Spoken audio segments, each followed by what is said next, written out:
in Greymouth, and that's affected the travel plans of the visitors. Horowhenua-Kapiti, unbeaten so far this season, but they've had just a little bit of trouble getting here to Rugby Park, so they've delayed kick-off to allow them a decent time to warm up. Horowhenua-Kapiti then, with 3 wins, looking to make it 4 on the trot. Here's Jim at Rugby Park in Greymouth. And out it comes now. Durecki, you want the big prop forward over there playing in the back line. Daniel Davis, he takes it up over the 10-metre line. West Coast still in control here. Out it comes along to Durecki. Recchi across now. Dummies back inside to Luaki. Luaki, the big block forward for Maris. Inside it goes to the Soper. Soper, out it comes to Ferguson. Ferguson going. At Ferguson, Jared Ferguson, the try under the post for the West Coast. Well, we'll look at that one on for Thursday night on the Wet and Forget. But gee, West Coast got their mutton hooks on the ball and some incisive play, in, out, and then the try between the posts by Jared Ferguson. Well, you couldn't get a better start there anywhere in the countryside for that one there, Davey. No, that was excellent. Good teamwork, good use of the ball, running at space. It was real good to see. Good start. Yes, a great start for West Coast. And the ball goes towards the back, taken by Babe. The lock forward for West Coast. Now they hold it up here, Coast. They're driving it forward through their forward pack. They've still got it up. Up towards the try line they go, and they dive round the corner, and the try's been scored. Well, that's another good try. Good bit of forward play there from the West Coast forwards. And I think coming up with the ball is Taufree, isn't it? Is it Brad Taufree with the ball, the try there for West Coast? I'm pretty sure it was Brad Taufree, was it not, sir? Yeah, I'll just see Big 40 there getting congratulated, so I'm not too sure. It could have been Dan Ford, actually. Could have been Dan Frood. Loose head prop for West Coast. But anyway, the try's been scored. Reaching in for the ball to Shelford again. He runs round the side. The other loose head prop on his shoulder there. Now it comes back. Now it comes to Recchi. Out it comes to Soiwalu. So's a big dummy. Out on the left it goes over there to Lemert. Is it the loose forward? He goes towards the try line. He's well tackled over there with a cover defence for West Coast. They're only metres out here now. Recchi in looking for the ball now. And it comes. The big lock forward it is there. Lander, the dive for the line. Is it the try? Is it? Yes, the try's been scored over there after a concerted effort of play over there by Horowhenua-Kapiti. I think it's William and Ledner, the lock forward number 5 for Horowhenua-Kapiti, who's come up with the ball and scored the try in the corner over there. Beautifully taken by Lawrence Babe. Now the West Coast forwards, they get in and they drive on it now. Got the drive going, the ball's in the back now, it's on the ground. Now it comes out to Taufree. They've over-covered defence it here. Where is the ball now? Out comes Ferguson. Out it comes to Brad Taufree. He takes it going. Still going, Taufree. Reaches through. Is he nearly there? Not far off the line here at West Coast now. Ferguson reaches in, grabs it. Ducks it away this time. The try. There is it. Yes, the try's been scored.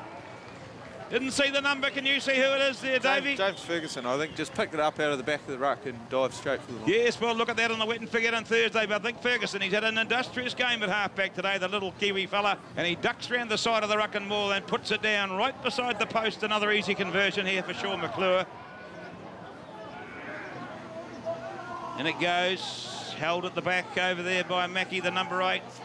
Reaching in for it now is Murray. Out it comes to Hart first for boys. They're coming into the corner flag. A simple try and a try to Isaac Eckstein for Horowhenua-Kapiti. Well, that was as simple could be.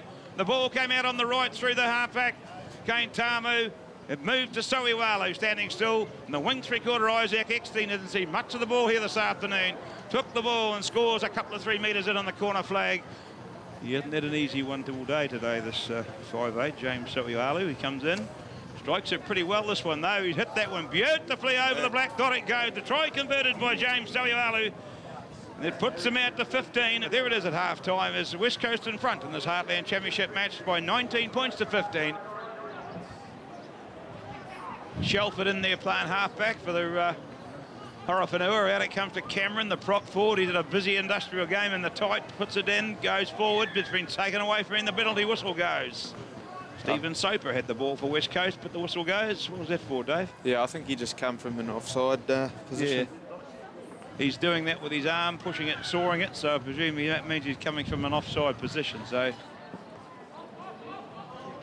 that's a good kick here by Soiwalu, and the first points of the second half go to Horowhenua-Kapiti, 19 to 18 now.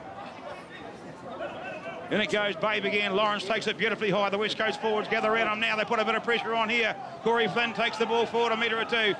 Puts his head down. Robert Thompson, I should say, now puts it forward now. West Coast have got to be careful how they use this pill here from now on. Lawrence Babe puts the big up to Luaki. Luaki charging up. They're still trying to play the game, West Coast. Good to see. In they go. Ferguson out to the left. They come Taufree. Regan Stanton. Here goes from here. And Stanton scores in the corner. Oh, I'd like to see that in the Wet and Forget replay. on Thursday night, come to the right-hand side, and Regan Stanton, he hadn't been on the ground 2 minutes, and scores in the corner. That'll be the winning try this afternoon for West Coast, and a bonus point to boot. Well, good build-up and a good try there, Davey. Yeah, good option to come back to the right side, and Troy obviously called it out wide, saw Regan hit space, and you're not going to stop Regan Stanton that close to the line. McClure with a kick. He's kicked it round. It's coming round. It's coming round, but it doesn't come round far. It come round too much, actually. And the whistle goes. The West Coast have taken this one out by 24 points to 18. You know, it's a hard game today. We had a good lead there, but they come back, and the whole second half we pretty much camped down in an hour and 22, and we only got one opportunity. We took it right at the end there. Let's confirm all of those results. Fantastic victory for Thames Valley, who beat the beaten finalists from last year's Meads Cup, Buller. Horowhenua-Kapiti suffered their first loss against West Coast. Home advantage reigned supreme, didn't for North Otago. Poverty Bay win the battle of the East Coast. Wanganui suffered their first loss in 21 matches, and Warrapa Bush will go down to Mid-Canterbury in the only away victory. And what that does on the points table is compress it. South Canterbury are now the leaders thanks to their bonus points.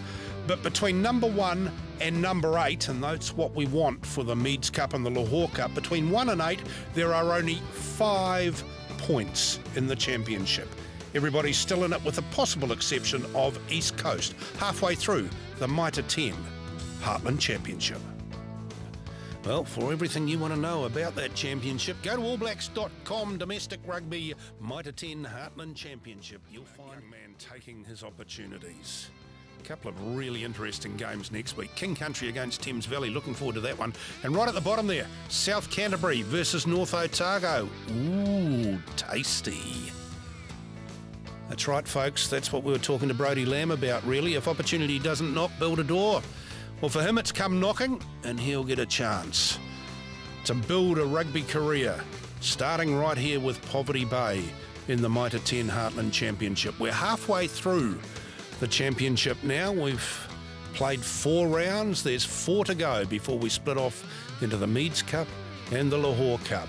There's a lot of action still to come in the Mitre 10 Heartland Championship here on Mainfreight Rugby.